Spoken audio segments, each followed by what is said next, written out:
Au nom du Père, du Fils et du Saint-Esprit. Amen. Christ est ressuscité. Oui, c'est la vérité. Moi, je vérifie toujours si vous avez bien compris pourquoi on est là. Je l'ai déjà fait hier soir, mais ça marche toujours. Oui, Abby, tu as le droit de le crier aussi. Oui, nous sommes réunis pour célébrer la résurrection. Quel beau moment. Sinon, assis-toi là, comme ça il me voit.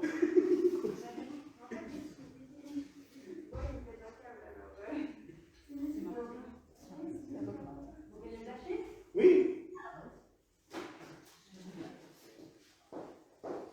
Nous célébrons la résurrection. Le Christ est ressuscité et nous fêtons sa lumière. Sa lumière brille. Et ce matin, je dirais, elle brille même encore plus. Parce que déjà, l'année dernière, nous n'avons pu célébrer la Pâque ensemble. Donc là, nous sommes réunis tous ensemble et ça, c'est la plus belle des choses. Et deuxièmement, parce que nous avons deux ordinations. Alors je sais que pour ceux qui ne viennent pas souvent, la messe vous paraît longue, parce que les ordinations, c'est long. Mais il y a déjà la Colita, un ministre de lumière. Là, on ne peut pas dire le contraire. Sa charge, c'est d'allumer et d'entretenir les luminaires de l'Église. Et dans notre liturgie gallicane, comme on a cette belle tradition d'allumer le chandelier à 7 branches pour les grandes fêtes, et quand on fait la procession avec l'Évangile, aujourd'hui, c'était tout attitré. Nous avons aussi le sous-diaconat.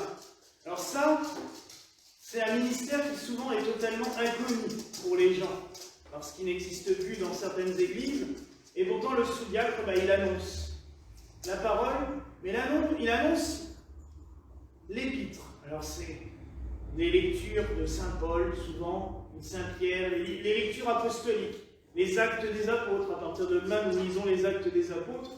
Et donc, il est un petit peu chargé de la mission des apôtres, justement. Il apporte la parole. Pas forcément tout de suite le message de l'Évangile, qui est encore un peu caché, mais ça va venir avec le temps. Avec le sous-diaconat, avec le diaconat, ça sera ton boulot. Mais, pour l'instant, c'est encore un petit peu discret, on va dire. Comme tout dans l'Église. Tout ne se révèle pas toujours à tout le monde en même temps. Il ne faut pas. Pourquoi? Parce que la gloire de Dieu, comme disaient certains saints, elle est tellement immense qu'on en serait foudroyé si on se rendait compte. Mais aussi parce que le Seigneur, il aime bien ne pas brusquer les choses ni les personnes. Tout le monde n'a pas forcément envie de recevoir la révélation immédiate, j'allais dire. Tout d'un coup, c'est trop. Certains me diront que c'est trop d'informations en même temps. Alors que de pouvoir recevoir les choses doucement, se faire révéler la parole de Dieu petit à petit dans nos cœurs, la lumière se met à briller de plus en plus fort. Et aussi le fait que cette lumière se diffuse progressivement, je dirais que ça assure la durabilité des choses. Quand on va trop vite, ça a souvent toutes les chances pour que ça se casse la figure. Alors que quand on a le temps de mûrir les choses, ça porte du fruit plus longuement.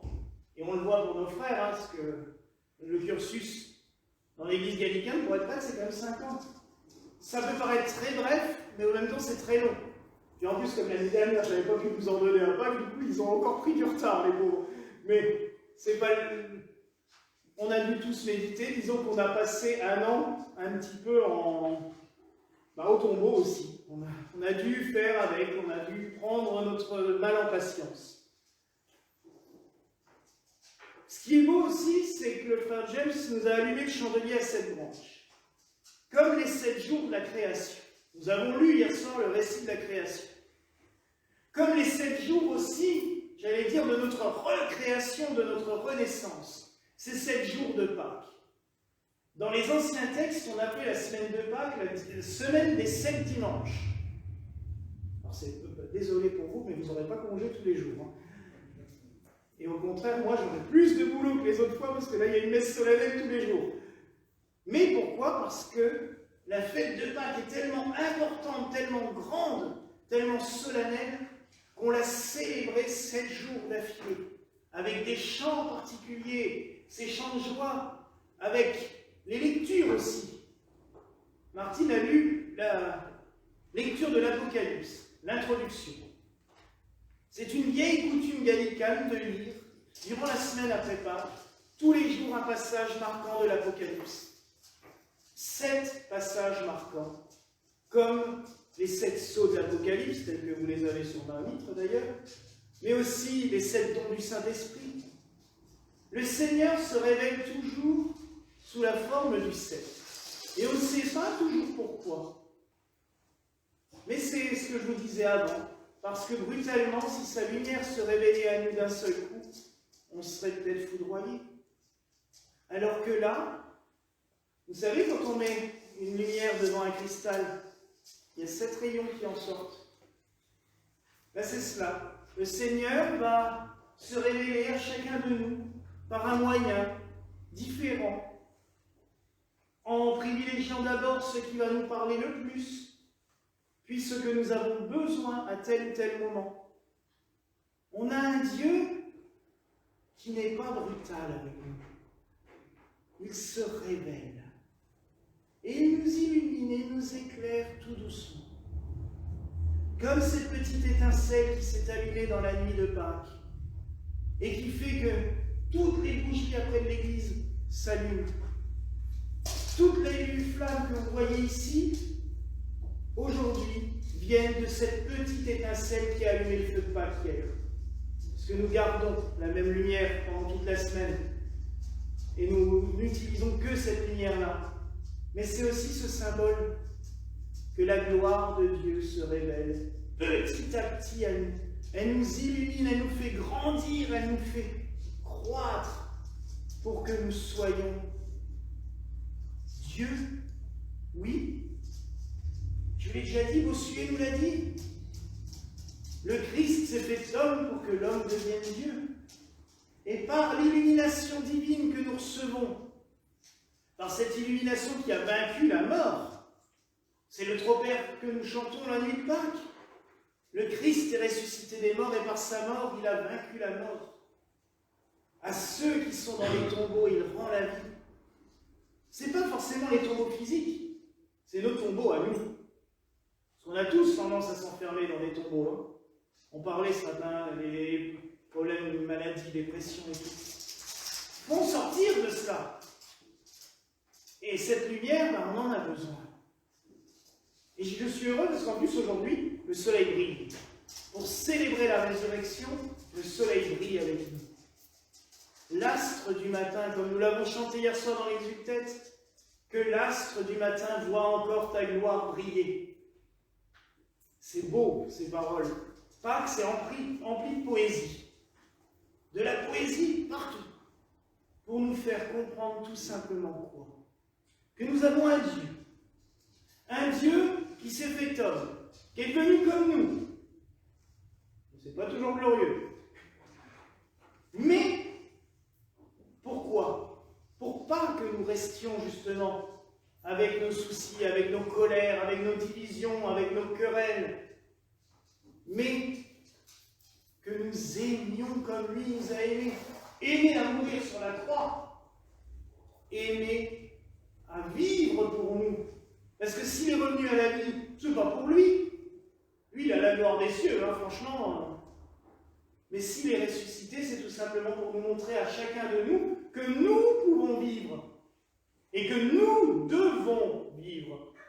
Et je pense que c'est le seul commandement que le Seigneur nous donne, où il pourrait être un petit peu brutal, c'est en nous disant, mais vivez. Si je suis revenu à la vie, c'est pour vous. Alors vivez. Ne gâchez pas cela. Et la lumière ne doit pas être mise sous le boisseau. Il nous le dit aussi. C'est-à-dire que la lumière du Christ que nous recevons dans les sacrements, que nous recevons dans la messe, que nous recevons en écoutant les enseignements, la lumière que l'on voit briller devant nos yeux. Parce que si l'Église décore autant pour les fêtes de Pâques, c'est aussi pour marquer notre esprit.